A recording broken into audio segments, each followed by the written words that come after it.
দুনিয়ার বুকে আমাদের আনন্দ উল্লাস, আমাদের সুখ স্বাচ্ছন্দ্য নষ্ট করে দেয় তিনটা জিনিস। একটু আওয়াজ করে উত্তর দিতে হবে, কয়টা জিনিস? এক হচ্ছে অসুস্থতা। আমরা যদি অসুস্থ হয়ে পড়ি তাহলে দুনিয়ার স্বাদ আল্লাহ তারা আমাদের গ্রহণ করতে মনে চায় না, ঠিক কিনা? সুস্থ থাকলে সবকিছু খুব ভালো লাগে, নাম্বার ওয়ান। নাম্বার টু হচ্ছে বার্ধক্য।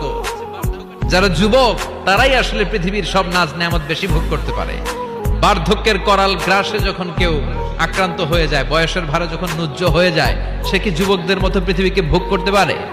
কথা বলেন। তিন নাম্বার হচ্ছে মৃত্যু।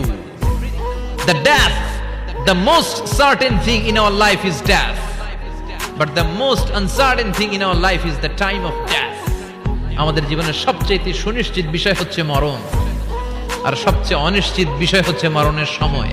আমরা সবাই জানি যে আমরা এই দুনিয়া থেকে বিদায় নিব, আমরা মরবো, ঠিক কিনা? এটা আমরা জানি না? জানি, কিন্তু আমরা কবে মরবো এটা কি কেউ জানি? চিল্লায় বলেন।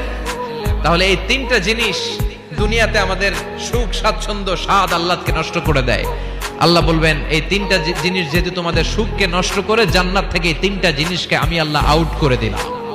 এক ফেরেশতা এসে ঘোষণা দিবে, ইউনাদি মুনাদিন ইয়া আহলাল জান্নাহ, জান্নাতীরা শোনো শোনো, ইন্না লাকুম আন তাসিহু ফালা তাসকামু আবাদা। জান্নাতের ভেতর আজীবন তোমরা সুস্থ থাকবা, জান্নাতের ভেতর কেউ তোমরা অসুস্থ হবে না। ওয়া ইন্না লাকুম আন তাশুব্বু ফালা তাহরামু আবাদা, জান্নাতের ভেতর সবাই যুবক থাকবা, কেউ আর বৃদ্ধ হবে না।